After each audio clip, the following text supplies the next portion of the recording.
तो दोस्तों आज तारीख हो गई है 21 जुलाई की, साथ ही में दिन है गुरुवार का। तो आज दिन भर के मुख्य समाचार और देश दुनिया की ताज़ा खबरें हम आपके लिए लेकर आ चुके हैं। तो आइए बिना देर किए चलते हैं सीधे पहली खबर की तरफ। देश को आज मिल सकता है नया राष्ट्रपति, जो पहली बार होगा आदिवासी समुदाय से। आज शाम तक आ सकते हैं नतीजे। जी हाँ, देश को आदिवासी समुदाय से पहला राष्ट्रपति आज मिल सकता है। देश के 15वें राष्ट्रपति के चुनाव के लिए अभी हाल ही में बीते सोमवार को यानी कि 18 जुलाई को मतदान हुआ था। तो इसी मतदान का आज गुरुवार सुबह 11 बजे से संसद भवन में मतगणना यानी कि गिनती शुरू होगी और शाम तक इसके नतीजे आने की उम्मीद है। चुनावी मैदान में सत्तारूढ़ पार्टी यानी कि बीजेपी की तरफ से द्रौपदी मुर्मू और विपक्ष की तरफ से यशवंत सिन्हा मैदान में है। जाहिर बात है मुर्मू का पलड़ा भारी है और उनका देश के लिए नया राष्ट्रपति चुना जाना लगभग तय माना जा रहा है। आइए चले अगली खबर की तरफ। सीनियर सिटीजन को रेल टिकट में नहीं मिलेगी छूट। इस बारे में रेल मंत्री बोले कि छूट देने से रेलवे पे पड़ रहा है बोझ, इसीलिए इसे फिर से शुरू करने का कोई इरादा नहीं है। जी हाँ, कोरोना काल से पहले 60 साल से ज्यादा उम्र के लोगों को यानी कि सीनियर सिटीजन को रेल टिकट पे 50% की छूट मिलती थी, लेकिन कोरोना काल में जब रेल सेवा बंद की गई तो इस छूट को उसी समय खत्म कर दिया गया और तभी से ये सीनियर सिटीजन को मिलने वाली छूट बंद है। अब ताज़ा जानकारी के मुताबिक सरकार का आगे भी सीनियर सिटीजन को किराए में मिलने वाली छूट देने का कोई इरादा नहीं है। बात यह है कि अभी हाल ही में बीते रोज रेल मंत्री अश्विनी वैष्णव ने संसद में एक लिखित जवाब में बताया है कि सीनियर सिटीजन को किराए में छूट देने से सरकार के खजाने पे भारी बोझ पड़ता है, इसीलिए इसे बहाल करने की कोई योजना नहीं है। यानी कि सीनियर सिटीजन को आगे भी आने वाले दिनों में टिकट के किराए में छूट नहीं मिलेगी। बताया गया है केवल स्पेशल कैटेगरी वाले लोगों को किराए में छूट की सुविधा दोबारा शुरू की गई है। यानी कि जिन कुछ चुनिंदा लोगों को ट्रेन के किराए में छूट मिल सकती है उनमें शामिल है दिव्यांग, मरीज या छात्र। आइए चले अगली खबर की तरफ। बाहर खाना खाने पे देने होंगे ज्यादा पैसे। ऐसा इसलिए होगा क्योंकि रेस्टोरेंट और होटल में खाना खाने पे देना होगा सर्विस चार्ज। हाईकोर्ट ने पुराने फैसले पे लगा दी है रोक। जी हाँ, अगर आप होटल या रेस्टोरेंट में खाना खाते हैं तो आपके लिए ये थोड़ी सी बुरी खबर है। ताज़ा जानकारी के मुताबिक दिल्ली की हाईकोर्ट ने होटल और रेस्टोरेंट को सर्विस चार्ज वसूलने पे लगी रोक को हटा दिया है। बात यह है कि अभी हाल ही में बीते 4 जुलाई को केंद्रीय उपभोक्ता संरक्षण प्राधिकरण यानी कि सीसीपीए ने नई गाइडलाइन के जरिए रेस्टोरेंट में सर्विस चार्ज वसूलने पे रोक लगाई थी। पर इस रोक के लगाने के बाद national restaurant association of India ने इस नियम को चुनौती दी और ये मामला चला गया कोर्ट में। तो फिलहाल जो अभी दिल्ली हाई कोर्ट का एक फैसला आया है उसके मुताबिक पहले वाले फैसले पे रोक लगा दी गई है। आसान सी भाषा में कहें तो जब तक इसका कोई फाइनल फैसला नहीं आ जाता तब तक खाना खाने पे सर्विस चार्ज देना ही होगा। वैसे आप नहीं जानते हैं तो आपको बता दें, सर्विस चार्ज वो होता है जो कि खाने के अलावा आपसे पैसे लिए जाते हैं। आइए चलें अगली खबर की तरफ। मरीज को छूने से भी फैलता है मंकी पॉक्स वायरस। देश में मिल चुके हैं इसके 2 मामले। चेहरे और शरीर पे मवाद वाले दाने दिखे तो हो जाए अलर्ट। जी हाँ, अभी हाल ही में बीते 15 जुलाई को केरल के कोल्लम में 35 साल का एक युवक मंकी पॉक्स वायरस से संक्रमित हुआ। इसके फिर केवल 3 दिन के बाद 18 जुलाई को केरल के ही कुन्नूर में एक और 31 साल का व्यक्ति मंकी पॉक्स वायरस से संक्रमित हुआ और इसी के साथ अपने देश में मंकी पॉक्स वायरस की एंट्री हो गई। आपको बता दें 75 से ज्यादा देशों में मंकी पॉक्स वायरस फैल चुका है। इसके केसेस लगातार बढ़ते जा रहे हैं। अब ताज़ा जानकारी के मुताबिक इसको लेकर वर्ल्ड हेल्थ ऑर्गेनाइजेशन यानी कि WHO आज 21 जुलाई को इस पे बैठक करेगा। मंकी पॉक्स वायरस को लेकर भास्कर.com की तरफ से ये आर्टिकल साझा किया गया है, जिसमें फिजिशियन और infection specialist doctor Vikrant Shah के हवाले से इस बात की जानकारी दी गई है कि मंकी पॉक्स वायरस कैसे कैसे फैल सकता है। तो बताया गया है कि मंकी पॉक्स वायरस एक जूनोसिस डिजीज है। ये जानवर से इंसानों में फैलता है। साथ ही बताया गया है जानवरों के अलावा ये संक्रमित व्यक्ति की आंख, नाक और मुंह के जरिए भी फैल सकता है। साथ ही यहाँ पे बताई गई एक बड़ी जानकारी ये है कि ये मरीज के कपड़े, बर्तन और बिस्तर को छूने से भी फैल सकता है।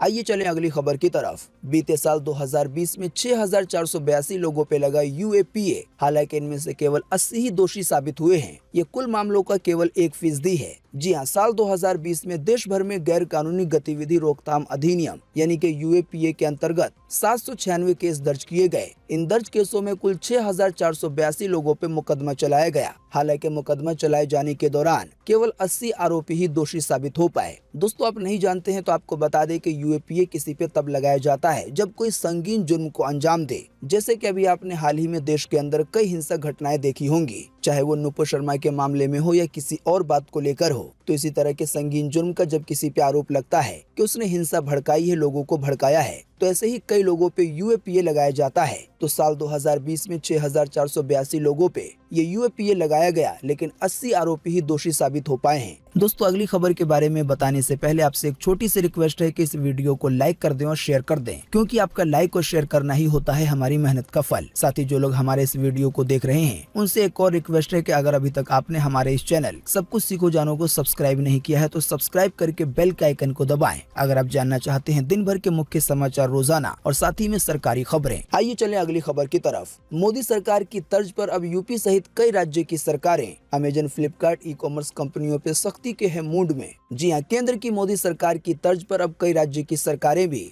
ई कॉमर्स कंपनियों की धोखाधड़ी पे सख्ती के मूड में आ गई हैं। जानकारी के मुताबिक केंद्र सरकार के द्वारा उपभोक्ता संरक्षण अधिनियम 2019 आने के बाद भी देश में ऑनलाइन फ्रॉड की घटनाएं कम नहीं हो रही हैं। ऐसे में अब कई राज्य सरकारें उपभोक्ता के हितों को ध्यान में रखते हुए खुद अपना एक तंत्र यानी कि कानून लाने की तैयारी कर रही हैं। उत्तर प्रदेश देश का ऐसा पहला राज्य होगा जहां उपभोक्ता संरक्षण अधिनियम 2019 लागू होने के बाद भी यूपी का एक अपना तंत्र यानी कि कानून होगा जो कि ऑनलाइन फ्रॉड की घटनाओं को लेकर ग्राहकों की मदद करेगा। दोस्तों, असल में ऐसा कई बार देखा जाता है कि बड़ी बड़ी या छोटी छोटी कंपनियों की तरफ से बहुत लुभावने ऑफर दिए जाते हैं और जब ऑफर दिया जाता है तो उसकी एक टाइम लाइन दी जाती है कि अगर आपने इतने देर में नहीं खरीदा तो ये सामान और महंगा हो जाएगा। इसकी वजह से कई सारे लोग जल्दबाजी में कई सारा ऐसा सामान खरीद लेते हैं, लेकिन जब वो सामान डिलीवर होता है तो पता चलता है कि उस सामान की क्वालिटी सही नहीं है। कई बार शिकायत करने पर भी उसका निपटारा नहीं किया जाता है। तो इन्हीं सब मामलों को हल करने के लिए यूपी समेत कई राज्य की सरकारें ऐसा तंत्र यानी कि कानून ला सकती हैं जो कि ग्राहकों की मदद करेगा। राज्य सरकार की तरफ से जो नियम लाए जाएंगे उसका सिंपल सा फंडा ये है कि इसके जरिए ग्राहकों की मदद की जाए। यानी कि अगर कोई गलत सामान डिलीवर हो गया है, अब चाहे वो क्वालिटी को लेकर खराब हो या किसी और चीज को लेकर, तो इन सभी मामलों में ग्राहक की बात ई कॉमर्स कंपनियों को सुननी होगी। आइए चलें अगली खबर की तरफ। देश के सबसे बड़े कोर्ट यानी कि सुप्रीम कोर्ट ने ऑल्ट न्यूज के फाउंडर को दी बेल। कोर्ट ने कहा कि पत्रकार को लिखने से रोक नहीं सकते, यानी कि मोहम्मद जुबैर जेल से हो गए हैं रिहा। जी हां, ऑल्ट न्यूज के को फाउंडर मोहम्मद जुबैर को सुप्रीम कोर्ट ने तत्काल रिहा करने का आदेश दिया है। जस्टिस DY चंद्रचूड़ की बेंच ने जुबैर को उत्तर प्रदेश में दर्ज सभी 6 मामलों में अंतरिम जमानत दे दी है। साथ ही ये भी कहा है कि उन पे दर्ज सभी FIR मर्ज करके उनकी एक साथ जांच की जाए। साथ ही कहा है कि सभी FIR दिल्ली पुलिस को ट्रांसफर की जाए। तो सुप्रीम कोर्ट के आदेश के बाद जुबैर को दिल्ली की तिहाड़ जेल से रिहा कर दिया गया है। आदेश देते वक्त सुप्रीम कोर्ट के जज ने ये भी कहा कि हम एक पत्रकार को कैसे बता सकते हैं कि वो कैसे लिखे। दोस्तों, वैसे आप नहीं जानते हैं तो आपको बता दें, ऑल्ट न्यूज नाम से एक प्लेटफॉर्म है जिस पर दावे के मुताबिक अक्सर ऐसा काम किया जाता है कि जो भी फेक न्यूज है उसका खुलासा किया जाए। खास करके उन खबरों का पोस्टमार्टम किया जाता है जो कि मेन मीडिया में सच लगती हैं, लेकिन ऑल्ट न्यूज की तरफ से उसकी एक अलग तस्वीर पेश की जाती है। बाकी ज्यादा जानकारी के लिए आप ऑल्ट न्यूज को विजिट करके देख सकते हैं। इनकी अपनी वेबसाइट भी है। दोस्तों, अगली खबर के बारे में बताने से पहले आपके लिए एक बड़ा सर्वे और एक बड़ा सवाल इसी खबर से जुड़ा हुआ। दोस्तों, आपको इसी वीडियो के नीचे कमेंट बॉक्स में कमेंट करके बताना है कि दुनिया का वो कौन सा देश है जहाँ पे सबसे ज्यादा गर्मी पड़ती है। वीडियो को पूरा देखने के बाद आप अपना जवाब इसी वीडियो के नीचे कमेंट बॉक्स में जरूर लिखें। आपके दिए हुए जवाब से काफी कुछ पता चलता है। आइए चलें अगली खबर की तरफ। मूसेवाला मर्डर में शामिल 2 शार्प शूटर अमृतसर में हुए ढेर। AK-47 से फायरिंग कर रहे थे। 5 घंटे चली मुठभेड़ में मारे गए। जानकारी के मुताबिक ये शार्प शूटर पाकिस्तान भागने वाले थे। जी हां, पंजाबी सिंगर सिद्धू मूसेवाला के मर्डर केस में आरोपी 2 गैंगस्टर को पंजाब की पुलिस ने अभी हाल ही में बीते बुधवार को अमृतसर में मार गिराया है एनकाउंटर में। जानकारी के मुताबिक भारत पाकिस्तान बॉर्डर से केवल 10 किलोमीटर दूर भकना गाँव में करीब 5 घंटे तक फायरिंग चली। मरने वाले गैंगस्टर का नाम जगरूप सिंह रूपा और मनप्रीत मन्नू है। साथ ही बताया गया है कि इस ऑपरेशन में 3 पुलिसकर्मी भी जख्मी हुए हैं। आइए चलें अगली खबर की तरफ। गैर मान्यता प्राप्त मदरसों की जानकारी जुटाने के लिए सर्वे कराएगी योगी सरकार। उत्तर प्रदेश के मदरसों के हालात सुधारने पे होगा काम। जी हां, उत्तर प्रदेश के विभिन्न जिलों में संचालित गैर मान्यता प्राप्त मदरसों में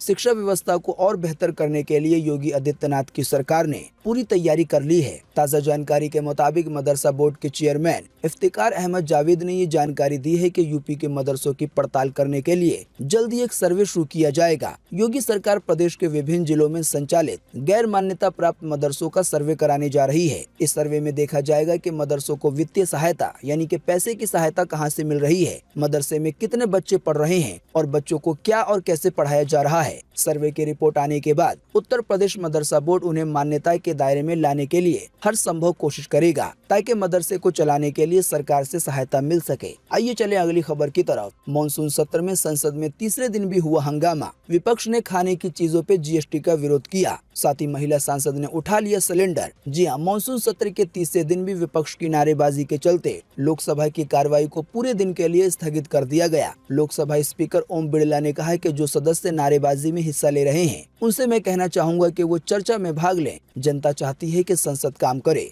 वहीं दूसरी ओर हंगामे की वजह से राज्यसभा की कार्रवाई भी बीते रोज स्थगित कर दी गई। विपक्षी सांसदों ने संसद परिसर में महंगाई और खाने पीने की चीजों पे जीएसटी लगाने का विरोध किया। साथ ही कांग्रेस की राज्यसभा सांसद फूलो देवी ने तो सिलेंडर ही उठा लिया। सांसदों ने महंगाई को लेकर कई तरह के प्ले कार्ड अपने हाथ में ले रखे थे। किसी में सिलेंडर के दाम को 2014 से कंपेयर करके दिखाया जा रहा था, तो किसी प्ले कार्ड में ये लिखा था कि पेट्रोल डीजल पे लगने वाले टैक्स को कम किया जाए। विपक्षी सांसदों की तरफ से ये भी जानकारी देने की कोशिश की गई कि साल 2014 में सिलेंडर का दाम 410 रुपए था, लेकिन अभी 2022 में इसका दाम 1050 रुपए है। साथ ही अभी हाल ही में कई खाने पीने की चीजों पर जो कि पैक आते हैं उन पे 5% का जीएसटी लगाया गया है। इसकी वजह से पैक, लस्सी, दही समेत कई चीजें महंगी हुई हैं। जीएसटी लग जाने के कारण तो विपक्षी पार्टियों की तरफ से इसका भी विरोध किया गया। तो दोस्तों, आज 21 जुलाई 2022 की यही मुख्य समाचार और बड़ी खबरें थी। उम्मीद करते हैं इससे आपको काफी कुछ जानकारी मिली होगी। हम बस इसके बदले में आपसे इतना ही चाहते हैं कि आप इस वीडियो को लाइक कर दें और शेयर कर दें, क्योंकि आपका लाइक और शेयर करना ही होता है हमारी मेहनत का फल। वीडियो देखने के लिए आपका बहुत बहुत धन्यवाद। Thanks for watching.